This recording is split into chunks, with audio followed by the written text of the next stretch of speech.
तो आज संडे है, मार्केट भी आज खुला हुआ था और आज बजट आया है। तो निफ्टी में आज 500 पॉइंट का सेल ऑफ देखा गया, वो एक बार 800 पॉइंट तक भी नीचे गया था। तो मेजर रीज़न जो है इस फॉल का वो एसटीटी को बताया जा रहा है, लेकिन इतना एसटीटी से इतना कोई फ़र्क नहीं पड़ता है इन्वेस्टर्स को और मार्केट को, या मार्केट की सब कंपनीज़ को। कोई थीम है जिसको फ़र्क पड़ता है, जैसे कैपिटल मार्केट की थीम के स्टॉक है या एक्सचेंजेस है। बाकी तो सिर्फ सेंटिमेंट फॉल था। ये जो फॉल था वो थोड़ा लो वॉल्यूम पे ही था, क्योंकि आज एफआई और म्यूचुअल फंड दोनों छुट्टी पे थे, तो बाजार को सपोर्ट करने वाला कोई था नहीं। मोस्ट ऑफ जो पैनिक दिखा है वो रिटेल की साइड से ही था।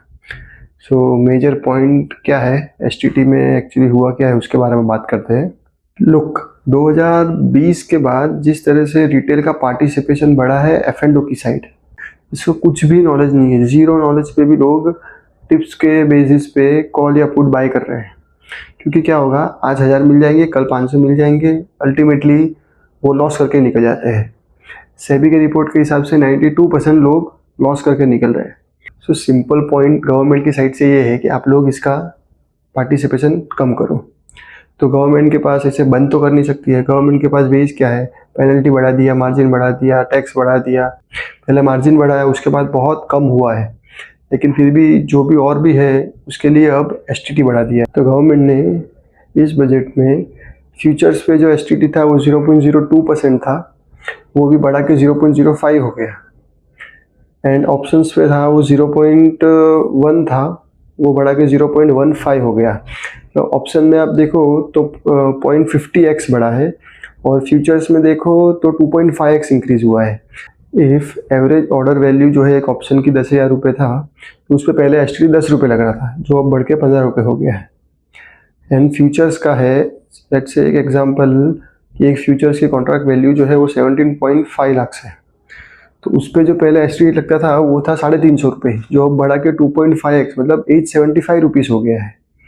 सो फ्यूचर्स में तो बहुत बड़ा इम्पैक्ट है, और इसका इम्पैक्ट मेजरली जो है वो कहाँ आएगा।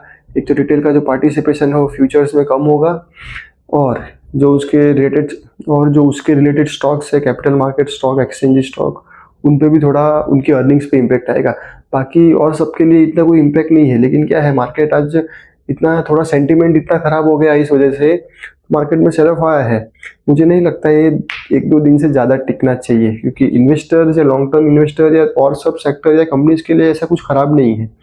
इट्स जस्ट कि जो चीज़ एक्सपेक्टेड नहीं थी वो आ गई, और लोग थोड़ा पॉजिटिव सेंटिमेंट लेके चल रहे थे कि कुछ अच्छा ही करेंगे, क्योंकि इतने टाइम से मार्केट गिर रहा है, एफआई जा रहे हैं। लेकिन गवर्नमेंट की साइड से ऐसा कुछ नहीं था कि हम बढ़ाएंगे, लेकिन उसके बदले नेगेटिव सरप्राइज ये आ गया कि F&O के लिए एसटीटी और बढ़ा दिया, तो थोड़ा सेंटीमेंट खराब हो गया है। गवर्नमेंट F&O को एक सिगरेट की तरह उस कैटेगरी में अभी गवर्नमेंट उसको कंसिडर कर रही है, जहाँ हर बार उस पर टैक्स बढ़ ही जाता है, लेकिन लोग फिर भी इतना टैक्स बढ़ने के बाद भी सिगरेट पीते ही, उसमें कोई ऐसा कुछ नहीं है कि कम हो गया। तो पॉइंट वही है कि F&O जो करने वाला है वो तो वैसे भी करेंगे। 10 रुपये की जगह 15 रुपये लगेगा ऑप्शन में, उसको ज़्यादा फर्क नहीं पड़ने वाला है। मेन पॉइंट तो ये भी है कि LTCG, STCG या फिर पर्सनल इनकम टैक्स का जो स्लैब्स है उसमें कोई चेंजेस हुए भी नहीं है, वो एक्सपेक्टेड भी नहीं था। लेकिन ये जो एक्सपेक्टेड नहीं था उसमें भी थोड़ा आ गया, लेकिन that doesn't matter for market much. Thank you.